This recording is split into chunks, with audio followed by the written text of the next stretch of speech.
Bienvenue sur le podcast Entrepreneur Mindset, le podcast à destination de tous les coachs, consultants et experts de l'accompagnement qui désirent se bâtir un mindset de leader et une activité prospère au service de leur vie et de leurs clients. Je suis Ludovic Gucker, fondateur de l'entreprise Kaizen Impact et nous accompagnons aujourd'hui les experts de l'accompagnement dans leur croissance tant personnelle qu'entrepreneuriale.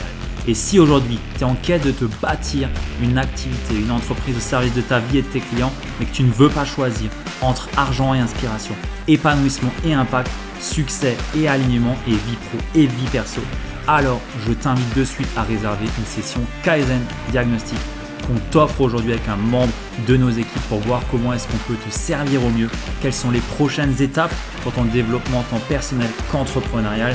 Et bien entendu, notre intention ici est de te servir et de te donner potentiellement envie de travailler avec nous. Alors si ça t'inspire, si ça t'appelle, je t'invite à réserver de suite ton appel offert sur le lien que tu trouveras dans la description ou alors tu tapes www.ludovicgucker.fr/call. Sur ce, moi je ne t'interromps pas plus longtemps et je te laisse de suite te plonger dans cette belle interview. Bienvenue sur le podcast Entrepreneur Mindset. J'ai le plaisir d'être en compagnie de Loris Monteux, qui est vidéaste, formateur, entrepreneur, investisseur, plein de casquettes qu'on va découvrir ensemble dans cet épisode de podcast. Bienvenue Loris, merci d'avoir accepté cette interview et j'ai déjà hâte d'échanger avec toi. Salut Ludo. Bon, je t'appelle Ludo en direct comme ça, Ouais. ça sera plus Parfait. simple. Je pense que ça va. Bah, merci à toi. Ça fait très longtemps que j'ai pas fait un podcast, peut-être bien une bonne année. Donc tu vois, tu m'as fait un message. D'habitude, je refusais parce que je dis j'aime pas caler comme ça une date. Avec toi, c'était un peu flex. Fallait pas caler non plus une semaine ou 3 mois à l'avance. C'était on s'est eu il y a 2 jours. Tiens, t'es dispo. Ok, good. Let's go. Donc hâte de discuter avec toi. Je te l'ai dit juste avant en off, t'es une personne que je trouve vraiment qui est passionnée par ce qu'elle fait. C'est la vidéo, ça va parler peut-être à beaucoup de personnes ici, mais on sent qu'il y a une passion, on sent qu'il y a une fibre, que tu fais pas ça pour rien et que t'es vraiment pris dans ton métier et j'adore. Tu vois, je pourrais me dire, je suis pas forcément de vidéaste, mais t'es le seul vidéaste que je suis parce que déjà tu fais de l'humour, ça j'aime. On va en parler. Tu fais de l'humour et tu partages de belles choses et on voit que t'es pris dans ce que tu fais. Et ça, je trouve ça vraiment passionnant et super inspirant. Donc ouais, j'ai vraiment plaisir de t'avoir ici. Bah, T'es écoute, une des rares personnes que je trouve vraiment honnête et authentique dans ce qu'elle partage. Donc je voulais te le dire aussi. écoute, merci. Ouais, je te ferai le virement à la fin du Ouais, y podcast a pas de pour, ouais, pour le. sur le compte au Panama, on s'était dit ouais. Bah, merci. Ouais, c'est vraiment important de le dire et je vous invite à aller suivre ce qu'il fait sur Insta. Je mettrai tous les liens dans la description. Good. Loris, est-ce que je peux te demander une présentation de qui t'es, de ce que tu fais et de où t'es parti? Je sais que t'as aussi des antécédents d'ingénieur. Moi aussi pour le coup. Je sais que toi t'en as aussi et je voulais un petit peu que tu nous dises un petit peu le parcours que t'as eu depuis que t'as démarré l'entrepreneuriat. Bon, on va faire très court. Bah, comme tu l'as dit, de base, je suis ingénieur dans le BTP. J'ai fait une école dans le génie civil spécialisée en tout ce qui est structure, enfin méga structure de ponts, tunnels et compagnie. Donc quelque chose qui me passionnait aussi. C'était pas ma voie de prédilection. De base, moi, je rêvais d'être pilote d'avion, pilote de ligne. Le parcours fait, plus des événements perso ont fait que j'ai dû un peu bifurquer. Et puis à un moment, comme j'avais fait une prépa maths sup, le classique, c'est d'aller faire des écoles d'ingénieurs, entre guillemets. Enfin, j'ai même pas fait le concours, j'ai fait un BTS entre-temps parce que je me suis fait sortir de ma prépa. Puis après, j'ai réussi à intégrer des écoles d'ingénieurs via les admissions parallèles. Hmm. Mais le but, c'était de faire du BTP. Ça me plaisait parce que dans l'ingénierie, il y a plein de domaines. Je sais pas dans quel secteur t'étais en ingénierie. Production.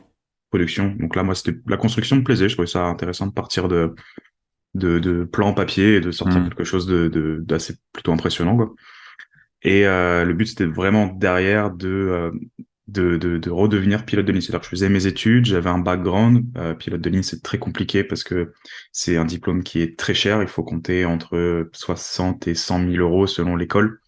Ah ouais. Il y a des écoles gratuites, mais il y a celle que j'avais tentée finalement, il y a que 30 places par an. C'est pour être chez Air France après. Et encore, je crois qu'ils ont arrêté là depuis un petit moment. Ok.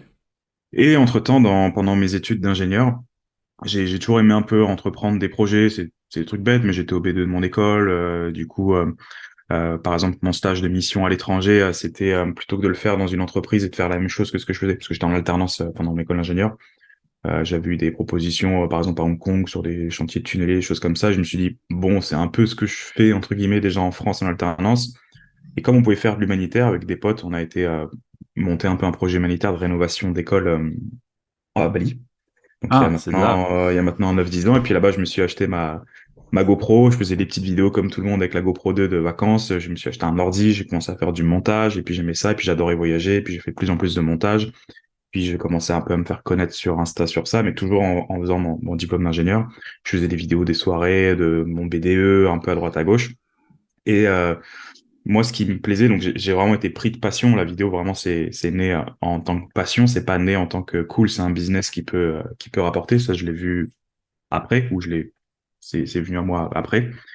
Et moi, ce que j'aimais, c'était vraiment être libre, indépendant. Et le seul métier salarié que j'aurais pu faire, c'était pilote de ligne. Alors, t'es pas libre, t'es pas indépendant parce que tu dépends d'un planning, mais t'es Hmm. dans ton cockpit et personne te pète les couilles, tu vois, entre guillemets, je pense. Tu vois, tu fais tes trucs, t'es là et t'es tranquille. Et j'arrivais pas, j'étais en alternance, le côté hiérarchie, le côté tu dois faire des heures, des choses, et compagnie, le côté celui qui part à 16h30, c'est celui qui est le moins bien vu de la boîte et tout ça, déjà, même à 23 ans, 23-24, ouais, je sais pas, je collais pas. Pourtant, j'adorais, tout ce que je fais, en fait, je suis toujours passionné et j'adorais la construction, j'adorais les chantiers, j'adorais gérer des gens, j'adorais mes collègues et tout, il y avait vraiment aucun souci là-dessus. Et j'ai senti un peu ce truc avec la vidéo je commence à avoir des demandes où, tiens, est-ce que ça te dit de faire une vidéo ce week-end? Tu prends 80 euros, 100 euros et tout. Je dis, tiens, c'est cool, ça peut me permettre de m'acheter du matos. Et petit à petit, en fait, j'y voyais une ouverture. C'était un peu alors, pas les débuts de tout ce qui est Instagram, réseaux sociaux, mais bon, on n'était pas nombreux en vidéaste un peu comme ça, très axé Instagram. C'était un peu le début des vidéos de voyage où on commençait à avoir des influenceurs, des choses comme ça. Et je sentais le truc, je dis, c'est soit les opportunités, je les prends maintenant, soit je continue dans le BTP, et puis je me fais des sous, je pars en expat, et puis après peut-être que je tente mon école de pilote d'avion, ou alors je retente la vidéo plus tard dès que j'ai plus de sous. Hmm. Et finalement, go, je me suis lancé, j'ai fait à peine 6 mois de CDI après mon diplôme d'ingénieur, donc j'ai pas une grande carrière, à part mes 3 ans d'alternance et un petit peu à plein temps dans la boîte. J'ai plus d'expérience maintenant dans la vidéo que dans le BTP, hein. Tu me renvoies sur un chantier, bon, je comprends, mais tout Ouais. ce qui est paperasse administratif et tout, ça serait compliqué, je pense. Et donc je me suis lancé, je me suis dit c'est go, allez, tous les voyants sont ouverts.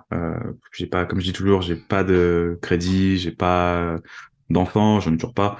Il y a, si je me lance, que ça se foire, bah c'est pas grave, je peux retourner en arrière. Du boulot, il y en a, hein, surtout en ce moment en France avec tous les chantiers de métro, d'infrastructures, de ponts et tout. Enfin, du taf dans le BTP, Ouais. il y en a à foison. Donc on en est là, ça fait 6 ans maintenant. Ça, si on fait sur une chaîne, c'était Ouais. il y a 6 ans. Et du coup, j'ai monté directement, enfin, j'ai monté au début une boîte avec quelqu'un, ça s'est mal passé. Au bout de 3 mois, humainement parlant, du coup, j'ai arrêté, et j'ai remonté ma structure seule. Donc Uniprod, qui est ma boîte de production du visuel. Sans prétention, en gros, c'est moi qui porte le projet. Je bosse avec une dizaine de freelances différents, dont un noyau dur de 3-4 personnes, photographes, vidéastes, un peu monteurs. Hmm. J'ai pas de bureau. J'avais des bureaux pendant un an sur Paris. J'en ai plus de bureau. J'ai préféré maintenant mettre mes sous dans des Airbnb à l'étranger ou pour bouger. Donc voilà, quand je dis agence de production de visuel, c'est pas l'agence avec du monde. C'est voilà, moi, je suis tout seul à porter, on va dire, le seul officiel salarié gérant, et je fais travailler des freelances. Pour l'instant, j'ai pas sauté le pas du salariat dans ma société parce que ça amène des contraintes, ça amène une charge mentale en plus. Et plus j'avance, moins je veux de charge mentale. Donc, Ok. on pourra y Ouais. revenir. Et du coup, pour la partie vidéo, au début, j'étais beaucoup spécialisé dans ce qui était le voyage, parce que comme je faisais des vidéos de voyage en perso, et après j'avais mon pote Alex Visio, peut-être que tu connais, Ouais. qui fait des voyages, on a pas mal bossé ensemble, c'était un pote de base, et puis après on faisait nos vidéos pour nous, et puis les gens ont dit tiens, trop cool votre binôme, trop cool votre format, ça vous dit d'être payé pour aller là-bas. Je fais ok, trop cool quoi. Hmm. Donc pas mal de voyages, pas mal le BTP, parce que mes premiers clients que j'ai eu, gros clients on va dire, c'était dans le BTP, c'était Les anciens, alors pas la boîte dans laquelle j'étais, parce qu'ils ont pas trop kiffé que je sois parti, parce qu'ils m'ont quand même payé 3 ans d'école d'ingénieur, et je pense que tu connais le prix des Ouais, écoles ouais. d'ingénieur. C'est minimum du 6-7 000 € année, plus bah, j'ai été payé pendant 3 ans. C'était un investissement pour eux, et c'est vrai que je suis parti, même si personne m'en a voulu, parce que j'ai même il y a pas longtemps, le grand directeur de cette boîte-là, qui me suit un peu sur LinkedIn, il me dit franchement, trop fier de toi, bravo et tout, t'as suivi ton truc. On y croyait à moitié, tu dis à des mecs qui sont ingénieurs et tout, qui gèrent des chantiers à 200, 300 millions, tu leur dis, bah, je vais me lancer dans la vidéo, ils sont là, fait, c'est qui ce Ouais. saltimbanque, tu vois, cet intermittent du spectacle, tu vois, t'as un peu vu comme ça. Et quand je la revoyais et que du coup, il me demandait des devis, il me dit, ah ouais, tu factures ça la journée, putain, mais t'es mieux payé que nous, et tout. Je dis, bah, ouais, les gars, enfin, si, c'est question d'entrepreneuriat, de tout ça. Donc, beaucoup de vidéos dans le BTP, dans la construction. Ce qui est cool, c'est que je connais le domaine, ça me passionne aussi. Les contacts, c'est facile de les avoir, c'est plus facile de les avoir. Pas mal d'événementiels. Après, j'ai pas mal bossé dans le monde un peu de l'infoprenariat. Bah, pareil, Chris, que tu connais, était un pote aussi. Donc après, on a pas mal bossé ensemble. J'ai pas de spécialité. Autant je recommande aux vidéastes qui se lancent de vite se spécialiser au début. Autant j'en ai pas. C'est un peu au feeling. J'ai des périodes où, selon le marché, selon ce qui me fait kiffer, selon mon énergie, je touche à tout Hmm. entre guillemets. Donc c'est aussi ce que j'aime, c'est qu'un jour tu filmes un festival, puis le lendemain tu vas aller faire une vidéo corpo pour une entreprise, et puis après tu vas aller filmer de l'immobilier, puis après tu vas à l'étranger. C'est ça qui est trop cool en fait, c'est que c'est varié, les clients, les projets, tout est varié. Et moi c'est ce que je kiffe, c'est qu'il y a vraiment depuis 6 ans, on verra, peut-être qu'on pourra en reparler dans 20 ans. Il y a zéro routine, genre vraiment zéro routine. Ok. Aussi bien du tournage, du montage que, tu vois, après j'ai mes projets un peu annexes aussi, donc ça c'est trop cool. Parce que je me sens libre en fait de choisir mes clients, de choisir avec qui je bosse, de choisir quand je bosse, alors quand ça, je mets des grosses Ouais. guillemets parce que quand il y a un tournage qui a une date précise, un séminaire, un truc comme ça, bah la date elle est imposée. Mais bon, après tu t'organises un peu comme tu veux Hmm. avant, après. Je sais pas si je réponds à la question, c'était présente-toi, je suis un peu les freestyle, mais n'hésite pas à Non, non, rebondir. c'est très clair ce que t'as pu dire. J'aimerais juste rebondir du coup sur là récemment, en tout cas, j'ai l'impression que t'as eu un gros voyage, en tout cas que t'es parti pendant un certain temps. Je sais pas combien de temps t'es parti, mais euh, comment t'as, enfin, comment t'as géré en fait? Qu'est-ce que t'as fait? Enfin, tu vois, tes vidéastes, on pourrait se dire c'est full terrain en fait. Enfin, je veux dire, si tu filmes pas, y a rien quoi, tu peux pas monter. Euh, ouais, là c'est une question qui m'intrigue. Comment t'as géré? Qu'est-ce que t'as pu mettre et ouais. Ouais. Alors je pense que tu fais référence à Bali. Je suis parti quasiment, je crois que c'est 8 mois, mais je suis revenu 3 semaines en France en octobre. Et je suis revenu un petit peu cet été aussi. Mais on va dire que je Ok. suis parti aller en gros bloc. Le dernier, c'était 5 mois, de novembre à là, mars. Alors, je suis parti parce que l'année a été bonne, en fait, en termes de chiffre d'affaires.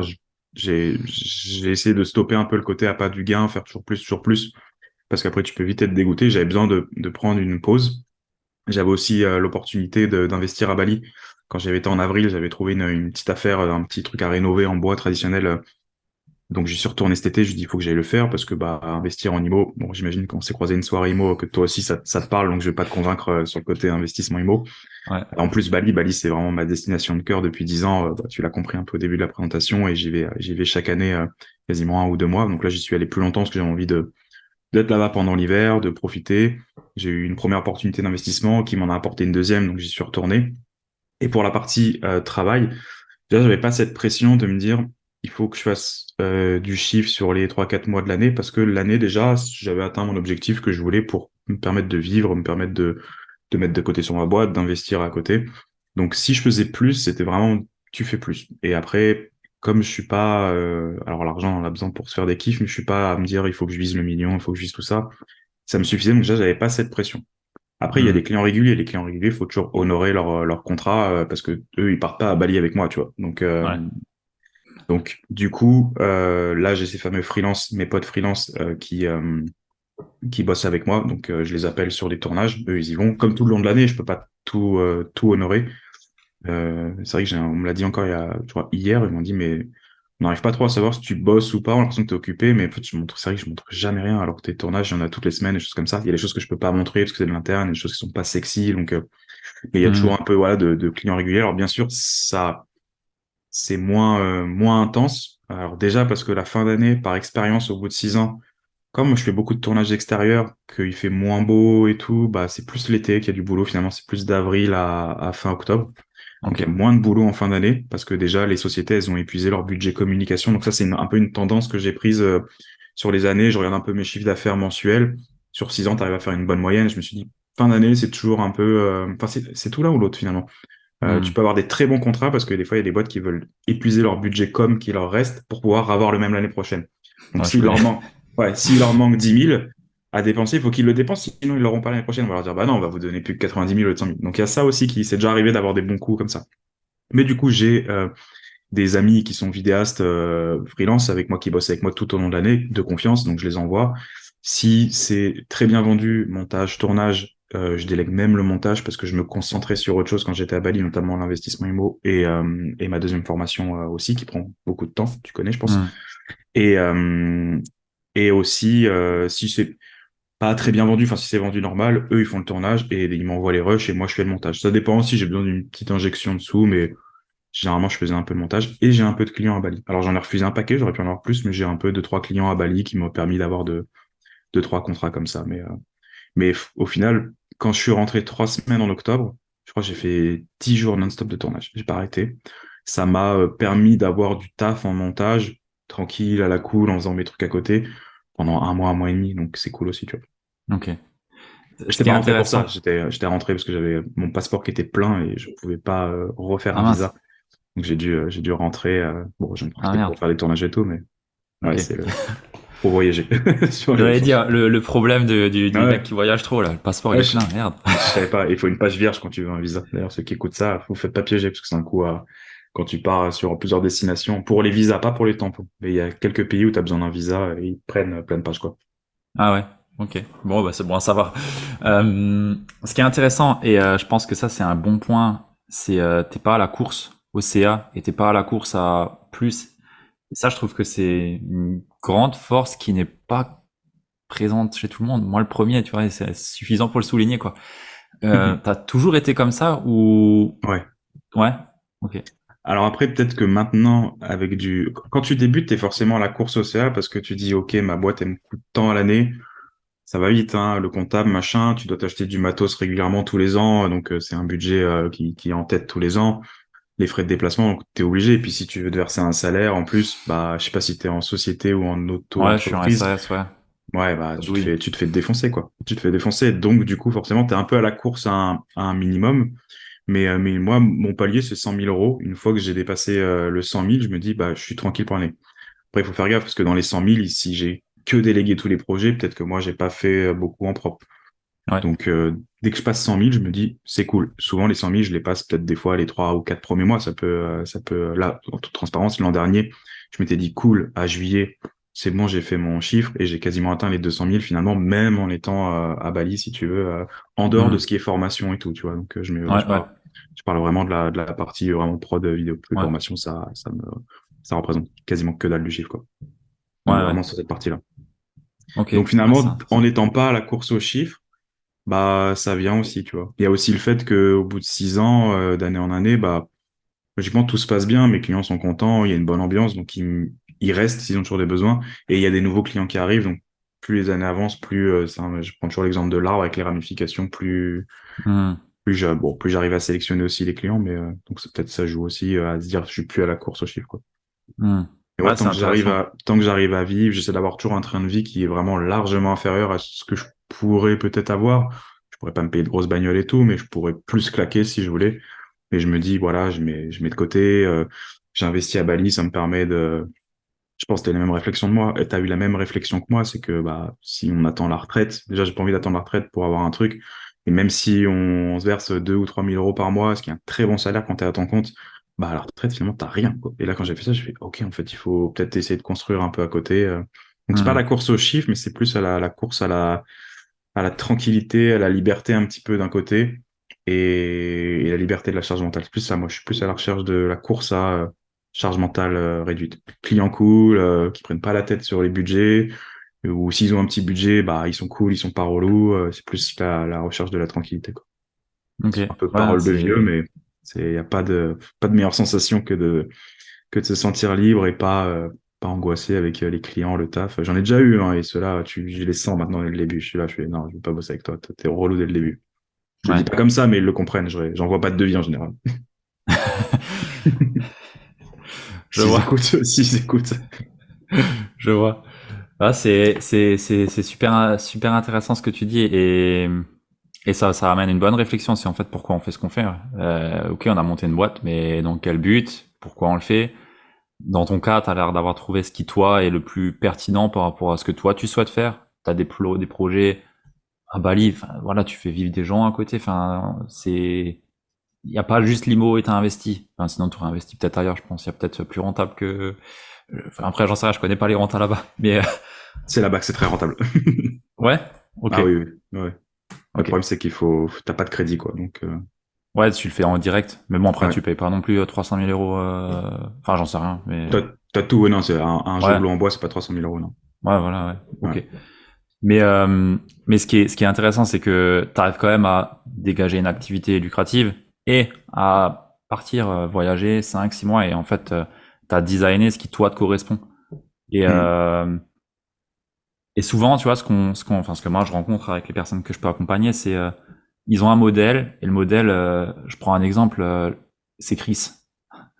Ah là, t'es mal barré. Enfin, bah, t'es pas mal barré, mais Ça mais dépend si c'est le Chris d'il y a 5 ans ouais, ou le c'est ça. Chris d'aujourd'hui. Il y a eu une Voilà. différence d'entrepreneuriat. Donc, il y a deux. Ouais.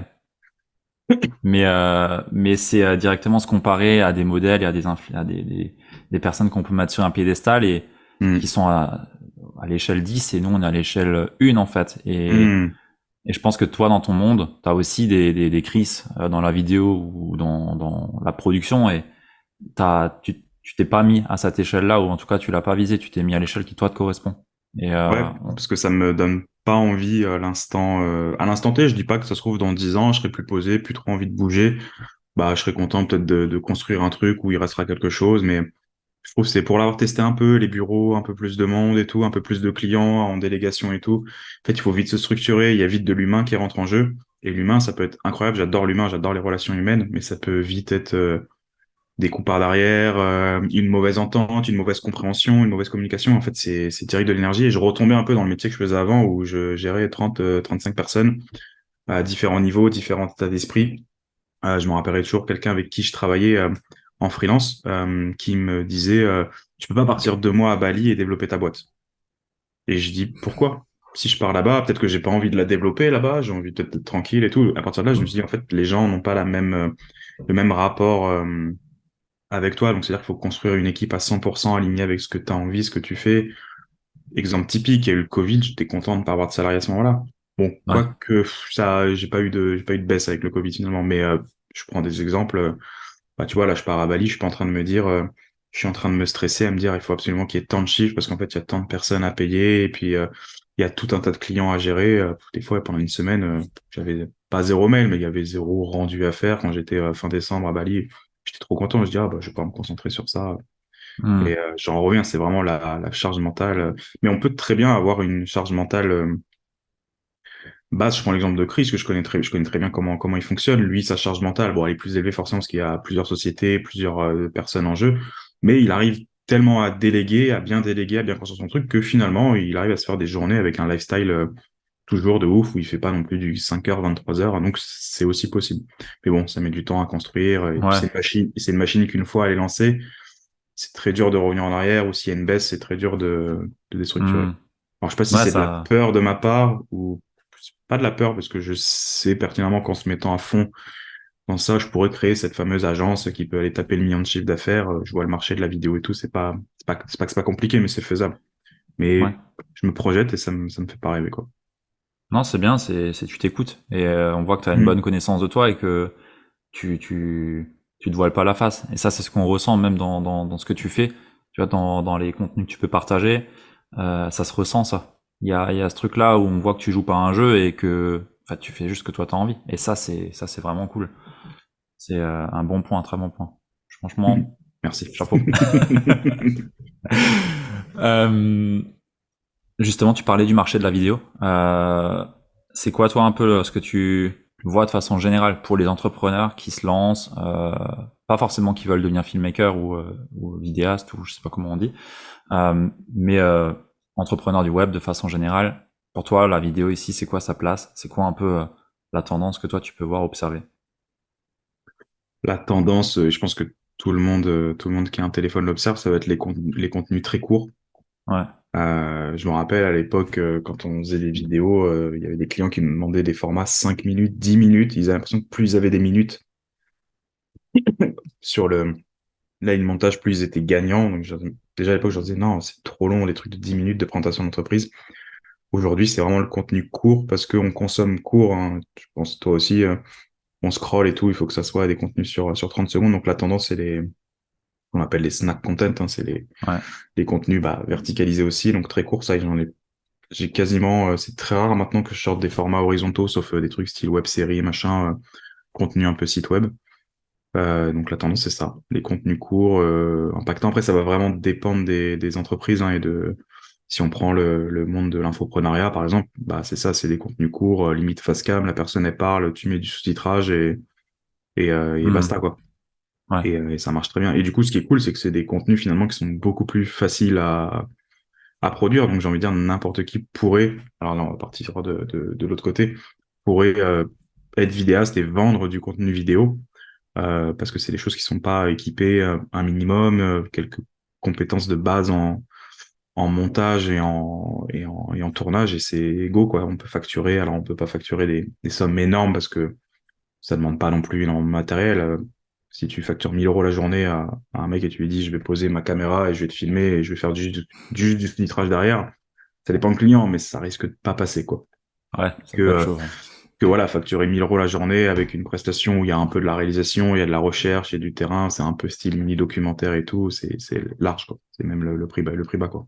Hmm. Ok. Ouais, c'est intéressant. J'aime bien, tu sais, Orelsan quand dans sa, je sais pas si t'as vu la série sur Orelsan, il dit Je l'ai pas vu, mais tout le monde me dit de la regarder, donc je crois qu'il faut que ah, je la regarde. elle est top, elle est top, elle va bien te plaire, je pense. Euh, et il dit ouais, bah si tu veux faire de la vidéo, t'as juste besoin d'un truc qui filme. Tu veux chanter, t'as juste besoin d'un truc qui t'enregistre. C'est Au vrai. final, ok, il y a peut-être pas la qualité, mais bon, tu Ouais. prends un iPhone, je sais pas ce que j'ai là, 14 je crois, 14 Pro, un truc comme ça. Ouais, c'est ouf, c'est ouf. Ah oui, oui, oui. Non, c'est clair. C'est clair. La Puis qualité est incroyable. tu vois, alors nous, c'est vrai que ça nous frustre un peu, mais tu vois le nombre de vidéos filmées un peu à la con, l'iPhone, où juste l'idée, elle est là, juste, bon, des fois, c'est des conneries et des choses comme ça, qui font beaucoup de vues, si on prend la référence vue. Donc, du coup, Ouais, qui dit vue, dit visibilité, donc c'est ce que cherchent souvent les clients avec la vidéo. Souvent, c'est tourné à l'iPhone, c'est plus des belles vidéos, un peu réfléchies et tout. Donc, c'est frustrant pour nous, mais en même temps, c'est la réalité du marché. C'est-à-dire que n'importe qui veut lancer son business, juste avec son iPhone, juste avec de l'idée, juste avec une personnalité peut-être qui se différencie, bah, peut impacter et peut avoir de la visibilité, quoi, sans faire appel à un vidéaste. Et j'en suis convaincu, alors que je suis là pour vendre de la vidéo, tu vois. hmm, ouais, c'est clair. Non mais ouais, ça c'est après la réalité. Mais après, Mhm. ce que toi t'adresses, c'est, disons que c'est des entrepreneurs ou des entreprises qui peuvent pas tourner ça. Enfin, Oui, qui en ont voilà. pas envie, ou, ouais. C'est complètement différent entre guillemets le marché que toi tu peux adresser à ce niveau-là, de ce que je vois en tout cas. Hmm. Euh, tu mentionnais justement, ok, pas de salariat, que tu as essayé les bureaux. Qu'est-ce qui t'a fait sortir de cette idée-là? Vraiment, qu'est-ce qui t'en a fait sortir? C'était vraiment la contrainte psychologique. Déjà, les bureaux, même s'ils étaient à Paris à 40 minutes, j'y allais pas souvent. C'était plus pour un de mes collègues qui lui habitait Paris et qui avait besoin d'un bureau. Je dis tiens, on va les prendre. Moi aussi, gérer, c'est cool. Les bureaux, on avait une vue de ouf sur Paris et les bureaux étaient pas chers parce qu'on les avait pris juste à la fin du premier confinement. Donc, en fait, tout le Ah monde ouais, s'était barré et tout. Donc, c'était, ah ouais, c'est cool ça. c'était cool. Mais c'était d'aller tous les matins au bureau, de se dire que tu payes un truc et en fait, tu te sens obligé d'y aller parce que t'as payé. Ça Ah, c'est me, con. ça me bloquait. Donc, on les a gardés un an. On les a gardés un an. C'était cool au début d'avoir les bureaux. C'était sympa de travailler aussi à plusieurs et tout. Euh, Mon métier fait que je rencontre du monde souvent dans les tournages et tout, et que j'ai pas 100% ce besoin de me dire il faut que je sois tous les jours avec quelqu'un, avec un collègue et tout. Donc, j'ai un groupe de potes vidéastes, on discute, on se voit de temps en temps quand je suis là, parce que je suis pas souvent là. Mais je peux comprendre des gens qui vont dans l'espace de coworking pour voir du monde et tout. Moi, j'aimais bien avoir ma tranquillité quand je suis chez moi dans ma bulle, parce que je suis hyper efficace seul. Quand je suis avec du monde, bah, c'est facile de parler, de divaguer. Et il y avait, ouais, c'était vraiment cette contrainte de se dire, bah, j'ai des bureaux et je les paye, il faut que j'y aille, quoi. Donc, Hmm. c'est comme j'ai là dernièrement j'avais tenté de prendre quelqu'un en monteur. Alors je vais peut-être reprendre quelqu'un, mais ça s'est arrêté. Mais le fait de l'avoir, même si c'était en freelance, c'était mon petit frère. Donc j'avais cette pression de me dire il faut que mon frère arrive à en vivre. Et alors ça m'était un challenge parce que je dis bon il faut quand même que je rentre ça tous les mois parce que j'aimerais qu'il se fasse ça tous les mois parce que c'est mieux que son métier de où il est serveur, c'est un SMIC amélioré entre guillemets dans la restauration. Donc je me dis tiens il faut qu'il ait tant, il faut qu'il ait ça. Donc je me mettais cette pression d'aller chercher du client en plus pour lui, et j'étais content parce que c'était mon frère, mais c'était quand même une petite pression en plus, où tu te dis, bah, si des fois il y a un mois où il y a rien, bah, qu'est-ce que je vais lui donner, tu vois. Ouais. Donc, c'est comme alternance, j'ai jamais pris d'alternant ou de stagiaire, à tort sûrement, parce que ça aurait pu me permettre de déléguer énormément, de choses, mais parce que je sais que je l'ai pendant 1 an ou 2 ans. Et tu vois, si je veux me barrer 5 mois à l'étranger, qu'est-ce que j'en fais, tu vois? J'ai pas de, là, j'ai un bureau, mais c'est chez moi, tu vois. Ouais, ouais. C'est toujours ça, cette charge mentale de devoir occuper quelqu'un. Donc, quand j'ai une office manager, par exemple, enfin une assistante, bah, c'est une freelance. Si j'arrête, tant mieux. Si ça continue, tu vois, il n'y a pas cette charge. C'est, tiens, j'ai besoin de ça. C'est un forfait à l'heure, un forfait au mois, et Encore c'est une cool fois, comme c'est ça. la charge mentale, quoi. C'est vraiment Ouais, ça ton. ouais, c'est ça. Hmm. Ok. Ça fait, plus il y a de monde, plus ça fait de gens avec qui, tu sais, collaborer, expliquer, discuter. C'est cool. C'est-à-dire qu'après, il faut une personne en dessous qui va un peu manager peut-être le reste. Donc, ça veut dire faire plus de chiffres, c'est plus de pression et juste de l'imaginer, de l'avoir connu, je sais comment ça se passe. Ouais, ça me parle pas aujourd'hui, ça me convient pas dans le style de vie que je veux avoir, tu vois.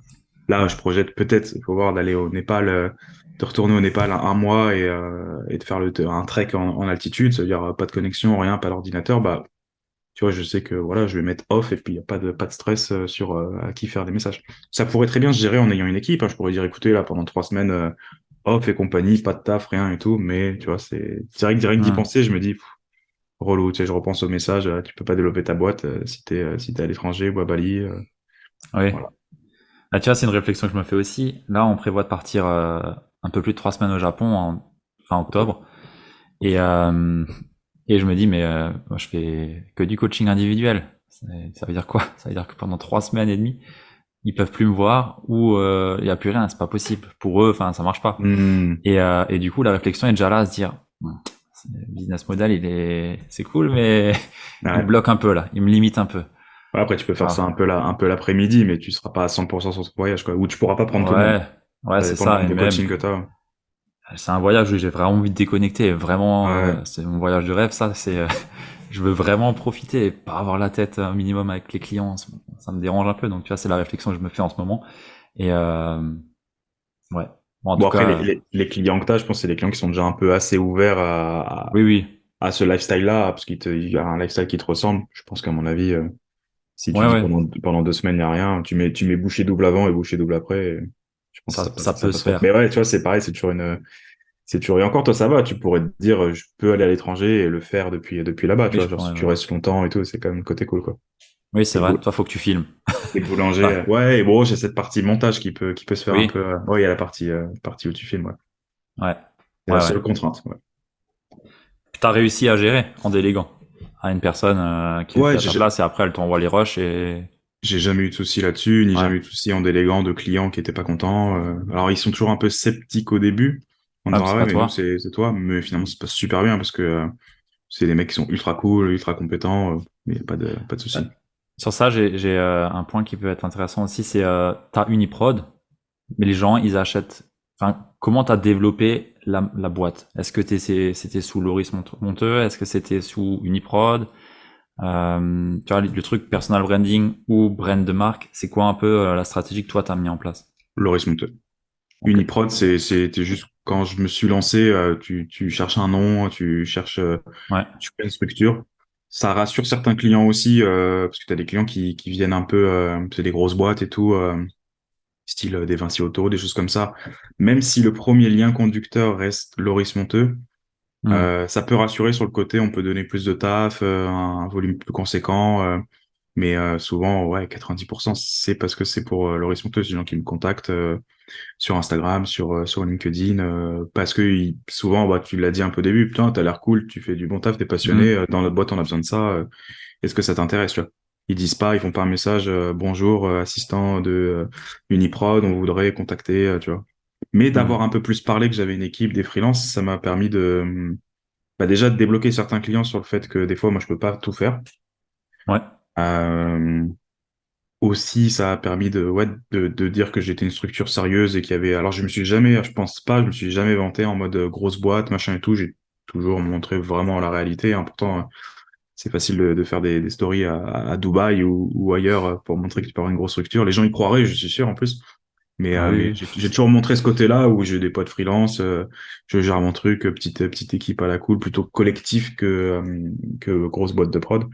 Et ça a permis de rassurer certaines sociétés qui sont venues en disant bon, bah, c'est pas juste un saltimbanque de la vidéo, je sais pas comment on appelle ça. Donc ça rassure un peu. Ok. Ouais, c'est intéressant. Il y a souvent ce point où on se dit ok, je le monte en perso, est-ce que je le monte avec une marque directe?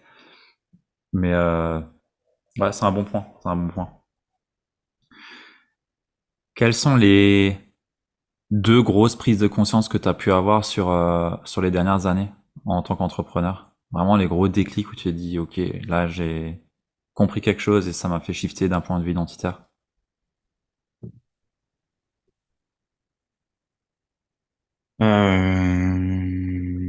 Déclic. Je sais pas si c'est des déclics, mais c'est plutôt des confirmations. Je pense en parler en off, c'est finalement d'être vrai, d'être soi-même. Bah, t'attires des gens vrais et qui sont eux-mêmes. Et en fait, je le vois, j'en connais plein, j'en côtoie plein, des gens qui brassent du faux et ils s'étonnent d'avoir des clients ou ils sont faux aussi. Donc, en fait, je pense que c'est ça, c'est rester authentique, rester vrai. Euh, Pas là forcément être à la course aux chiffres, plutôt être à la course à la bonne entente, à la bonne symbiose entre son client et soi-même. Et en fait, c'est tellement simple de se dire, je l'ai pas, je l'ai pas mise à l'envers à la personne à qui je le vends. Elle se sent pas mise à l'envers, tout se passe bien, il te rappelle. Et en fait, c'est une symbiose qui tourne et Hmm. tu te sens bien. Donc ça, c'est pas un déclic, c'est plus, tu sais, tu te compares aux autres, tu les vois, les autres, tu dis, putain, eux, c'est un peu des mythos dans ce qu'ils disent, que ce soit dans la formation, dans la vidéo, dans plein de domaines. Et tu dis, putain, ils ont l'air de réussir. Et puis, ils fréquentent, ils ont l'air d'être un peu copains-copains avec des gens qui sont un peu comme eux, tu vois, parce que ça, ils ont plein d'abonnés, parce qu'ils ont plein de succès. En fait, derrière, ça se crache dans le dos et tout. Et en fait, tout ça, je me suis toujours mis loin en étant moi-même, en créant mon propre écosystème d'amis entrepreneurs et tout, qui ont mes valeurs. Et s'ils avaient pas mes valeurs, je pense que je traînerais plus avec eux, peu importe le montant qu'ils font, peu importe le nombre d'abonnés. Et Ouais. ça, pour moi, c'est vraiment plus important. Parce que je suis comme ça, parce que je vais m'être entouré de personnes, que ce soit mes clients, mes collègues et tout, où il y a une bonne énergie. Et c'est tellement plus simple de se lever le matin en disant, bah, je suis moi-même, je suis avec des gens en face qui sont eux-mêmes aussi. Et, euh, et voilà, je suis un peu confus, mais c'est un peu Non, non, l'idée mais c'est un principale bon. c'est un peu l'idée principale. Et il faut un deuxième déclic après. Si t'en as pas, c'est ok. Euh, Là, comme ça me vient pas, il y en a forcément. Ouais, on a déjà parlé, c'est le côté course un peu au chiffre d'affaires. Aujourd'hui, tu vois pas mal de gens qui disent que tu peux atteindre tant de chiffre d'affaires en tant de temps. Ce qui est vrai, parce que finalement, l'argent est motivateur. Moi, le premier, je me dis, bah tiens, cool, si je fais mes 6 chiffres, ou c'est trop cool, quoi. Enfin, ça permet d'être tranquille, de pouvoir verser un salaire pour payer le crédit et compagnie. Mais je trouve que maintenant, quand on propose aux gens de se lancer, de se reconvertir, le premier appât du gain, c'est quand même l'argent. Hmm. Et ce qui est normal parce qu'on a besoin d'argent pour tout, pour se faire des kiffs et tout. Mais je pense que le premier truc accrocheur, ça devrait être ouais, le bien-être dans sa boîte, se sentir aligné. Ça fait un peu chaman, tu vois, mais c'est vrai en fait. C'est totalement vrai. C'est C'est le, c'est un point où je ne peux que donner des raisons, tu vois. Je veux dire, c'est le plus important. Si t'es, tu vois, Mhm. le nom de mon programme d'accompagnement, c'est alignement, mindset et business. Je savais même pas, tu vois. J'ai même pas C'est le genre. c'est AMB. Et ça a toujours été ça. Et récemment, je voulais revoir, tout refondre. Et je me suis dit, comment je l'appelle? Je trouve rien de mieux que ça. J'ai pas envie de changer. Ouais. Donc, ce que tu dis, je suis complètement d'accord. Bon, cool. Merci pour tes partages, Loris. Euh, j'ai envie de te demander, de façon globale, si tu avais une chose à refaire, un point où tu dis, OK, là, si j'avais su, je l'aurais peut-être pas fait dans ce sens-là. Est-ce qu'il y a quelque chose qui te vient? Comme ça, non, parce que même si c'est des petites erreurs, ça te permet justement de corriger les tirs. Je réfléchis, mais non, je vois pas de. C'est des petits détails par-ci par-là, des erreurs à la con, comme pas déposer son nom ou son logo à l'INPI et te faire te recevoir un courrier d'avocat de personnes qui te veulent des sous, du coup, parce qu'ils en profitent. Des bêtises, en fait, tu vois. Euh, ne pas être trop sympa et ne pas demander d'acompte, alors derrière les gens qui te payent pas, tu vois. Les deux trucs que C'est des tu me dis, trucs, je les ai déjà ouais. eu. Ouais, bon, tout le monde les aura, tu vois. Ouais. Mais un déclic, non, je pense que le chemin, il se fait comme ça. C'est vrai que quand tu prends du recul sur le parcours, tu me remets, après mon bac, à aucun moment, j'aurais imaginé être vidéaste et à mon compte et avoir vécu toutes les aventures, expériences et rencontres que j'ai pu vivre en 6 ans. Même quand j'étais en école d'ingénieur, tout ça, donc c'est laisser faire un peu le destin, les rencontres, saisir les opportunités quand on les sent bien Ouais. dans nos valeurs et tout. Et je pense que la suite se fait tout seul. Les erreurs aussi se feront tout seul. Et souvent, quand on fait une erreur, on la sent aussi à l'avance. Mais puis, c'est bien de la faire pour se confirmer que hop, c'était une erreur, quoi. Comme ça, non, je vois pas de truc où je changerais. Je laisse tout. Les hauts et les bas, je les laisse. Et c'est ce qui fait que j'ai le discours que je te tiens aujourd'hui, je pense. Ouais. Ouais, c'est propre, c'est beau. Merci. Est-ce qu'il y a une ressource ou une source d'influence qui a vraiment marqué ton parcours, qui t'a vraiment impacté sur ton chemin entrepreneurial? Bah, ça va être hyper cliché, mais je vais dire mon grand-père. Ouais, Parce c'est pas très que, clair. ouais, parce que non, ça fait un peu, tu sais, ouais, on joue sur le côté, la famille et tout. Parce que dès petit, lui, il était entrepreneur. Il avait des petites entreprises sur des choses un peu originales pour l'époque. Par exemple, il avait monté les premiers vidéoclubs en région parisienne, là où j'habite. Ok. C'était toujours un peu dans les arts graphiques, à l'époque des, tu sais, des imprimantes où tu mettais des casses en bois et tout. Et petit, en fait, je pense, lui était entrepreneur et je pense qu'il se faisait peut-être chier avec les petits enfants qui veulent juste parler de rien, tu vois. Et lui, il était toujours très discours adulte. Et petit, toujours, il fallait trouver des sujets de conversation, il fallait discuter, il fallait argumenter, il fallait ne pas être d'accord avec lui pour pouvoir échanger. J'étais le seul des petits enfants à échanger avec lui, mais même petit, il me disait, mais c'est vrai que petit, toi, t'es un peu à part et tout. Alors que par exemple, pour l'exemple de mon petit frère, lui, il fuyait ce côté. Il me l'a redit encore hier, on s'est vu, il me dit, je me rappelle quand j'étais petit, Pépé et tout, il dit toujours, allez, il faut qu'on discute d'un sujet intéressant et tout. Et il dit, moi, j'avais peur d'y aller et il se barrait, il me dit, toi, tu parlais toujours avec lui. Bref, et du coup, il m'expliquait que plus tard, quoi que je faisais, il me dit, il faut que tu sois à ton compte, enfin, que tu entreprends parce que tu vas être libre, tu vas pouvoir faire un peu ce que tu veux. Tu seras au-dessus de tout le monde, entre guillemets, mais toujours pense à ne jamais écraser les gens en dessous de toi, tu vois. Et ça m'avait marqué, en fait, ce côté où souvent il me disait, c'est cool, tu vas faire ingénieur et tout, c'est cool, mais franchement, il faudrait que tu te mettes à ton compte, tu verras. Et je pense que lui avait vécu cette expérience entrepreneuriale avec du recul, je reprends toutes ces anecdotes et tout. Voilà, il voyageait, il avait des collègues qui étaient des potes, il pouvait faire ce qu'il voulait, tu gagnes de l'argent, t'en gagnes pas. Et c'était des aventures, en fait, dont seul toi, tu es maître finalement. Et ton écosystème, tu te le crées. Et je pense que ça m'a marqué jusqu'à ce que je me lance. Et je me rappelle, bon, bon, il est décédé, mais il m'a connu quand je me suis lancé. Et quand je lui ai dit, je fais de la vidéo, je me mets à compte, putain, génial, t'as tout compris et tout, fonce et tout. Alors que c'est de la vidéo, je lui ai pas dit, je monte une startup et je veux lever des fonds. C'était ce côté, tu vas être libre, tu vas faire tes trucs. Et Hmm. donc, ouais, je pense que c'est lui qui m'a influencé. Mais vraiment, c'est sûr à 100%. Et je lui ai dit, et d'ailleurs, la dédicace Uniprod, c'est que lui, toutes ses boîtes commençaient par Uni. Donc, je me suis dit, je vais la mettre en dédicace, je vais appeler ça Uniprod. Voilà. Excellent. Ah, c'est une belle histoire, ça. Ouais. Ah, franchement, c'est beau, c'est cool. Il n'y a pas tout le monde qui a la chance de pouvoir avoir comme influence le grand-père Ouais. qui a Hmm. entrepris, qui a des, enfin, ouais, c'est beau.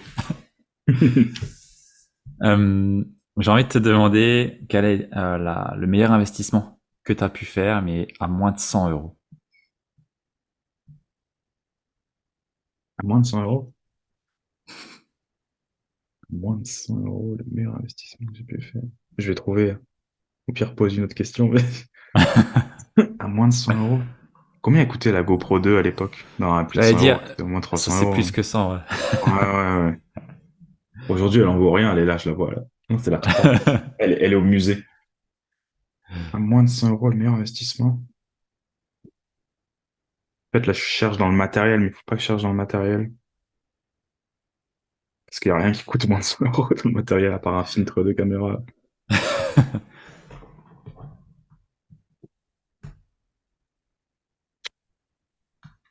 Voilà, comme ça. C'est quoi le tien? Tiens, donne-moi, c'est quoi ton meilleur investissement à moins de 100 euros? Moi, Ouais. un micro. Ah ouais. Ah, j'avoue. Le micro de podcast, il était pas mal. Après, il y a la C'est vrai. Kindle. Ouais. Non, je cherche côté matériel, mais il y a tout qui est. Je t'aurais dit, si tu me dis moins de 2000 euros, je t'aurais dit, bah, c'était mon premier appareil photo pour faire de la vidéo. On peut prendre ça aussi si tu veux. Ouais. Si. Il y a bien une devise dans le monde où ça fait 100. Ouais, exactement. Je sais pas, c'est quoi au Japon, tout ça, ça va. Ouais, non mais c'est vrai que chez toi la vidéo ça coûte très cher et je pense que c'est ce qui t'a mis le pied à l'étrier et la GoPro c'est un peu à l'image de mon micro ici donc ça se Ouais. tient. Bon, cool, si t'acceptes la GoPro alors. Ça se tient. Super. Loris, est-ce qu'il y a une question que je ne t'ai pas posée ou un message que tu aimerais adresser et que tu n'as pas adressé ici? Euh, comme ça, non, au niveau question. Après, je vais pas mettre une balle dans le genou sur des questions intimes. Mais non, non, et je pense que c'est cool. Je m'attendais pas à parler autant, enfin, ce que tu me fasses parler autant de ce côté un peu bah, alignement, mindset et business. Je pense que t'as bien guidé ton truc indirectement. Donc non, comme ça, non, je pense que tout est dit. Et comme on va revenir à ce que tu m'as dit au début, je pense que la passion fait le pognon, comme je dis souvent. Donc, si on est passionné, si on, alors bon, ça va être plus dur si on est passionné de Scooby-Doo, faire des Scooby-Doo, tu vois.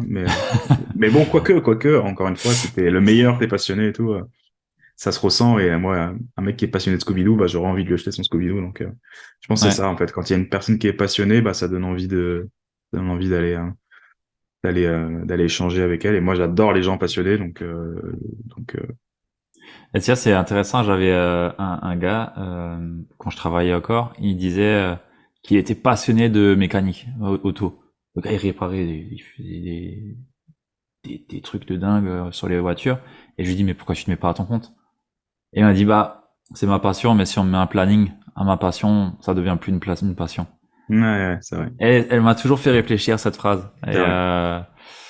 Et, euh, et ouais, j'ai toujours été partagé, ouais, métier passion, ouais, c'est vrai, mais la passion jusqu'où elle reste une passion en fait. Ouais, c'est vrai. Et ça fait peut-être le lien avec bah toi qui reste à, entre guillemets pas péjoratif, mais qui reste à ton Ouais, niveau et que tu te suffis de ça et que ça te convient comme ça, tu vois. ouais, Peut-être c'est clair. que si tu faisais fois 10 fois 100 en fait, ça te saoulerait quoi. Ouais, sûrement. Ouais, c'est super intéressant. Bon, en tout cas, merci pour tes partages. J'ai Merci adoré à toi. l'épisode et je m'attendais à ça et Top. et c'est ce qu'on a eu. Donc il y a que du vrai, que du Loris montre comme et tu te montres sur les réseaux. Donc au top. Merci beaucoup. Merci J'ai à une toi. dernière question. Ah. Une dernière. C'est qui est-ce que tu verras bien passer après toi au micro de ce podcast? Qui est-ce? T'en as interviewé beaucoup déjà ou pas sur, Bah, je crois que t'es le 50e. Ok, ah ouais, 50, ok. Attends, je réfléchis. En fait, j'ai deux personnes en tête. Je vais rester dans mes potes. J'aurais soit, je sais pas si tu connais Pathé Diallo, ou si tu suis un peu l'écosystème Chris. qui vient de la cité là d'à côté et qui est maintenant en se donnant à fond et tout, il fait des projets, des gros projets immobiliers à Dakar dans son pays d'origine. Donc Ok. plutôt parcours hyper intéressant parce qu'il était loueur de voitures chez Avis et puis en investissant machin, en faisant plein de projets, en tentant plein de choses et tout, il se retrouve à faire des gros projets de promotion à Dakar. Il est passionné de ça, passionné d'entrepreneuriat et pareil, vie simple, vie tranquille et tout. Et après, est-ce que j'essaie de réfléchir. J'ai un autre pote à qui je pense, mais lui, il a jamais fait de podcast, rien. Ils sont fous côté, tu sais, côté réseaux sociaux et tout, mais il a le même, en fait, il a le même état d'esprit que moi, donc t'aurais un peu les mêmes réponses. Mais et après, il faudrait que je trouve dans mon domaine en vidéo, tu vois, pour rester dans ce domaine-là. Hmm. Ouais, ils sont tous chiants. Non, je rigole. Il y a que moi qui suis marrant. Ouais. Euh... je réfléchis. J'ai personne qui me vient en tête comme ça. Ah si, il pourrait y avoir. En plus, il est Strasbourg. Il s'appelle Adrien. Il est Adrien. Alors, c'est sur Instagram, c'est KN, un K et un N. Je sais pas c'est quoi son nom de famille. Pareil, vidéaste aussi. Plus jeune que moi, il fait de la formation et tu vois pourtant on voit la même Ouais. formation et très très inspirant aussi parce que le mec qui se démerde, qui est à fond, donc il pourrait y avoir lui aussi. Mais Ok. priorité à mon pote Pathé, s'il a le temps, c'est ça le truc. Si tu le demandes, tu vois. C'est s'il a le temps, je sais que même à nous, il a du mal à nous répondre en ce moment, donc il y a Ok. aussi ce côté-là. Mais j'ai vu Ça qu'il a fait des marche. podcasts là, à Dakar et tout là-bas, donc Ça peut être intéressant. Je vais aller voir ça. ouais, Merci beaucoup. Et avec plaisir. bah, merci pour l'épisode. Et surtout les personnes qui sont encore là à nous écouter. J'espère que vous avez pris plaisir. Et surtout que vous notez bien les pépites qu'il a envoyées. Il n'y a pas besoin d'être à la course. C'est vraiment ce que je retiens ici. On Bon, peut top. designer sa vie et son lifestyle comme nous on l'entend et comme vraiment nous profondément on l'entend et pas comme les autres le font. C'est vraiment important. Donc merci beaucoup. Et on se dit au prochain épisode. Salut Ludo.